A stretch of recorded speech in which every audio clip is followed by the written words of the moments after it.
Bon bah, c'est reparti.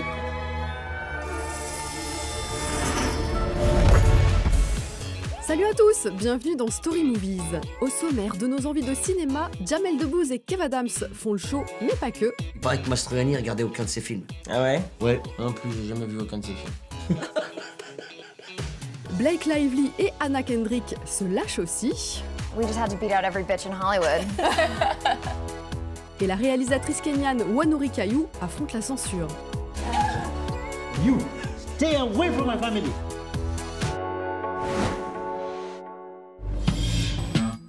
Ils sont pas cool, ils ne sont pas cool. Bonjour. Qui sont pas cool? Bonjour. C'est moi, je suis dans mon personnage, j'aime personne.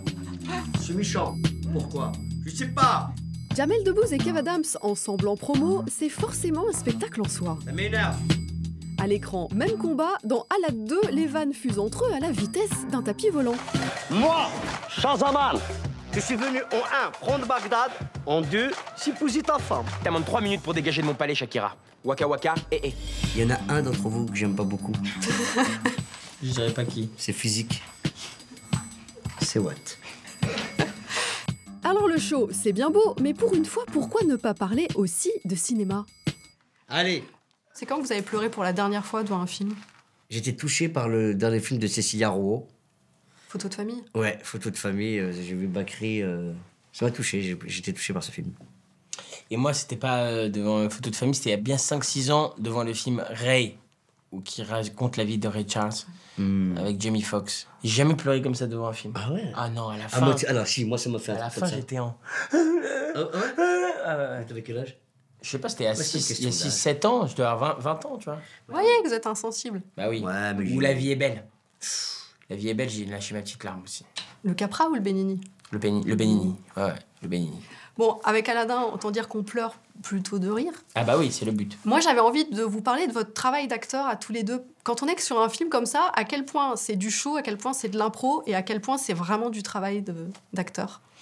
Alors, le dénominateur commun des trois, c'est que les trois, c'est du travail d'acteur. Que ce soit de l'improvisation, que ce soit du spectacle, enfin, ce que tu appelles du show d'ailleurs, ce que vous appelez du show. Les trois, c'est un vrai travail d'acteur, puisque de toute manière, le travail d'acteur, c'est jouer la comédie pour raconter une histoire aux gens. Let's go, baby! Ok.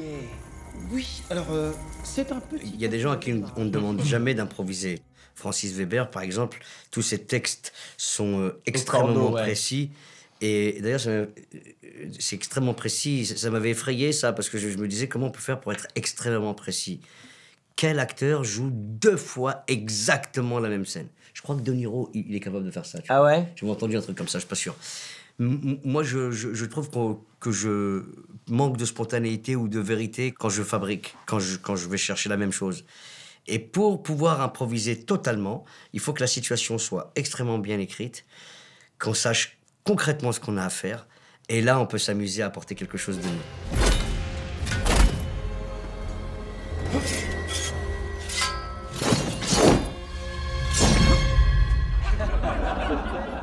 Quand est-ce que vous avez commencé à envisager ça comme un métier? Il y a un film, on commence à se dire, oui, quand même, je peux pas y aller. Envisage ça quand tu reçois le premier virement. Quand tu peux en vivre, ça veut dire que c'est un travail. Quand tu peux te nourrir ta famille, là, il s'opère quelque chose, parce que ça devient noble d'un coup. Je suis dans une famille où les métiers sont durs, où tu rentres, t'as déchiré tes vêtements, ils sont sales. C'est vrai. C'est de la mécanique ou de la menuiserie ou de la plomberie ou un truc physiquement qui te coûte, quoi. Mes oncles, mes parents, ils rentraient harassés par le travail. Et quand j'ai commencé à faire ce métier, je comprenais pas qu'on puisse rentrer heureux. C'est ça, non, c'est surtout Détendu. ça. Ouais. Ouais. Au-delà du côté déchiré, moi j'ai entendu toute ma vie, mes parents dire le boulot, Ouais. j'en peux plus. Ouais, j'en peux Ouais, plus. c'est Je vrai. suis crevé.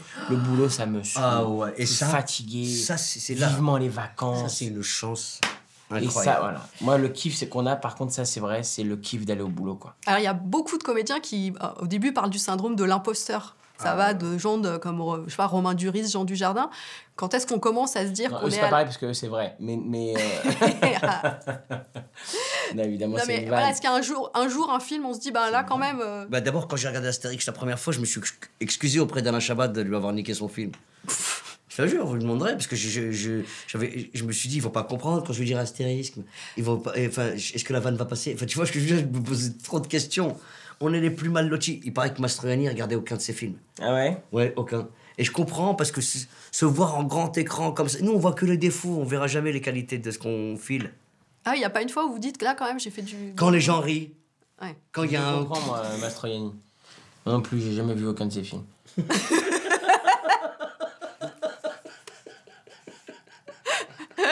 T'es un connard, des fois. Parfois, t'es un connard. Bah, merci beaucoup, c'était Merci un à vous. plaisir, en fait, Ah, de bah, parler c'est- Cinoche avec vous deux. C'était un plaisir, en fait. C'est Parce que dans sa tête, mignon. au départ, elle se disait... Oui, Ça va être une galère. Non, parce que j'avais envie qu'on parle cinéma. On a parlé cinéma. Et ben voilà.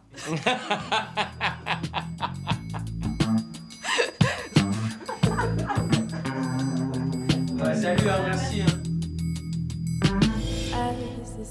La Croisette au printemps dernier. Pour la première fois, Cannes sélectionne un film kényan, Rafiki, une petite merveille d'histoire d'amour tendre et pop entre deux jeunes femmes.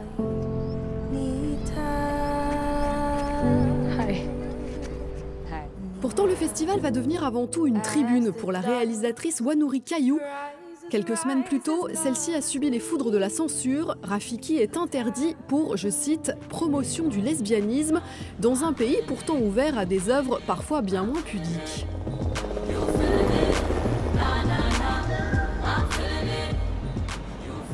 The thing about Kenya is that it's so cosmopolitan, it's so modern, it's such a progressive society, and we have access to so much. We have shows that come in on different channels from around the world, and we have cinema. So what's such a violence towards you and your movie? I really think it's because, first, it's young Kenyan women, right? And I think that maybe this femininity, maybe that idea Frightens some people. is frightening to some people. Young women can be frightening.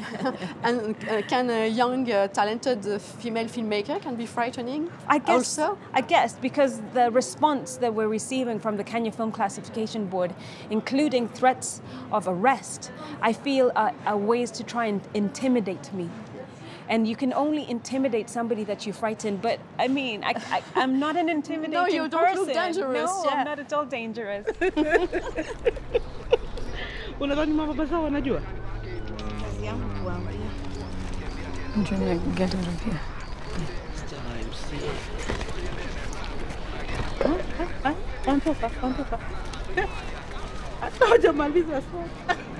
In Kenya, we have many female filmmakers. And I think that's why I really like Kenya, is because we believe that women are storytellers. We believe in the ability of women to be able to be the ones who communicate stories, the ones who bring awareness to issues through stories. That has been actually the norm. I don't want to be like them. Just staying at home and doing typical Kenyan stuff. Do you think there is a new generation of storyteller who will open the eyes of the audience about Africa? We created a genre called Afro Bubblegum that deals with exactly that. We say that there are fun, fierce, and frivolous Africans, and they are represented through art. Not only by this film premiering in Cannes, but also by even the success of Black Panther.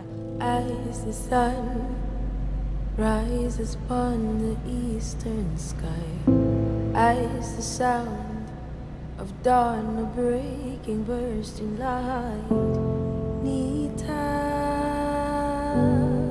Are you frightened about what's going to happen next when you come back? Or do you have hope that everything is going to be resolved? I'm hoping that because we've had such a warm reception here in Cannes, that maybe some of that love that we received here, maybe the head of the Kenya Film Classification Board will be softened by that. Because we're just here representing Kenya. And we're so proud to be here representing Kenya because we truly love our country, and this is how we want to represent it, by being among the best in the world. Petite victoire, la justice kenyane vient tout juste d'autoriser la diffusion de Rafiki pendant une semaine dans un seul cinéma de Nairobi. Wanuri Kayu pourra peut-être ainsi présenter son ode à la liberté d'aimer à l'Oscar du meilleur film étranger. As the road, the long I wish we could go somewhere where we could be real. As the road, Rilaje tena. the once forgotten. mountain guides me home. Don't worry, it's okay. À première vue, elles sont le prototype même de l'américaine Belle Ellis. Mais rassurez-vous, la blonde Blake Lively et la brunada Kendrick ont du caractère, un sacré sens de l'humour et absolument aucune envie d'être des modèles de sagesse. Ça tombe bien, à l'écran, elles jouent deux amies. Quand l'une disparaît, l'autre enquête. À partir de là, tout part en vrille. Car derrière leur apparente perfection, ces deux-là sont aussi folles que dangereuses. Everybody has a dark side. Some of us are better at hiding it than others. J'adore mon poisson rouge. Méchamment drôle, chic et décalé, L'ombre d'Emily de Paul Feig nous montre qu'à Hollywood, les actrices de 30 ans peuvent enfin être belles et rebelles. This is a really pleasure for me to talk about you about this film because it's so crazy, funny. It's really an amazing film noir, as we say in French. Did you have to audition for the part, or was it obvious for Paul Feig that you were the two perfect actresses? No, you know, we just had to beat out every bitch in Hollywood. I was like banging on his door. Let me read again. I'll do it better. Angelina was so sad. So close, though. Ooh, that bitch. No.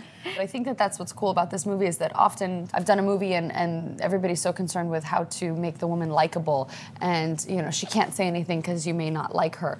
And Paul was just always pushing it. He was always just saying like, make really big, bold, crazy choices. Be awful. Be your most terrible self. Come on. What's the wildest thing you've ever done? Oh, I don't know. I shouldn't. You go first. Okay, a few months ago, Sean and I had his TA over for dinner and drinks and a threesome. Was Sean jealous of him? Did I say it was a him? How rare is that for actresses to be offered so rich and cool characters? Yeah. How many times do you Yeah, have to it say is no, rare. for example? It is rare. Yeah, I mean, we've definitely talked about various scripts that we have read and commiserated over that. I read 3 scripts in a row where the first scene was the lead female character getting dumped or finding out that she was, you know, her boyfriend was cheating on her or something. And I was just like, oh, why does she always have to be so sad? I mean, you know, there's this expression in screenwriting, save the cat.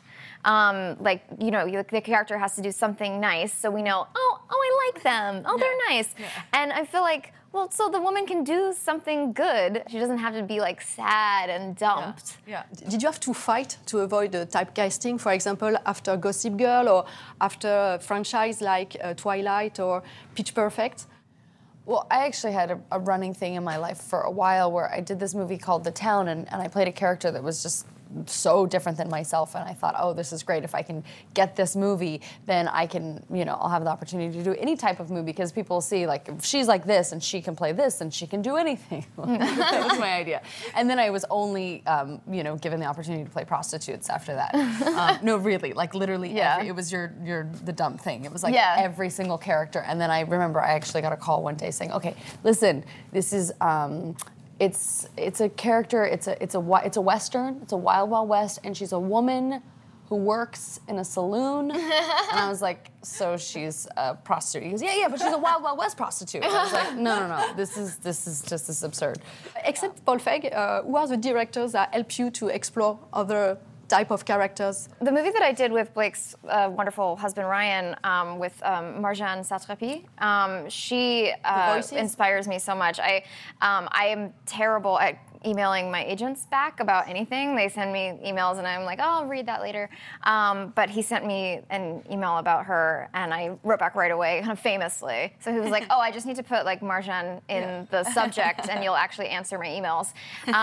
So I worked really hard to get that job because she's a crazy person in the best way. Yeah. It wasn't because you were excited to work with Ryan, though. No, I mean, you know, that was like something I had to suffer through to work with Marjane. I wanted to come back to your character, Anna, because she wants everything to be perfect. Is that a pressure when you are a young woman and an actress to be perfect? You know, it's kind of fun to like poke fun at the idea of perfection that kind of gets thrust on you, especially like right at the beginning. It was very strange to me because it was literally like overnight. I was expected to like be wearing all the right dresses and saying all the right things, and it actually took me a while to realize that I could push against that a little bit. Well, I think that's a tricky thing. I think that social media has sort of unlocked the ability to be more honest and be more direct, because something that I struggled with early on is sitting down with journalists and you know, telling them stories, and then that you are only shared with people in the way in which they see you or they want to share you. So it wasn't an accurate representation of me, and so I would get my feelings hurt because I would be like, I didn't mean that. And then social media, I thought, oh wow, I can, you know, just sort of be me, and then I can own my, you know, mistakes or whatever. So what makes you not perfect as actresses in the work? Oh no, I'm a perfect actress. As a person, I'm terrible. But acting, it's like, do I make mistakes? Of course not. Funny because it's true. No, she's amazing. Merci beaucoup. Thank you. C'était un plaisir. Merci. Thank you so much. La semaine prochaine, des bons films et des superbes comédiens. Que demander de plus? Rencontre avec Romain Duris. Je suis là. Elle Fanning et Victor Polster, la révélation du dernier festival de Cannes. Salut!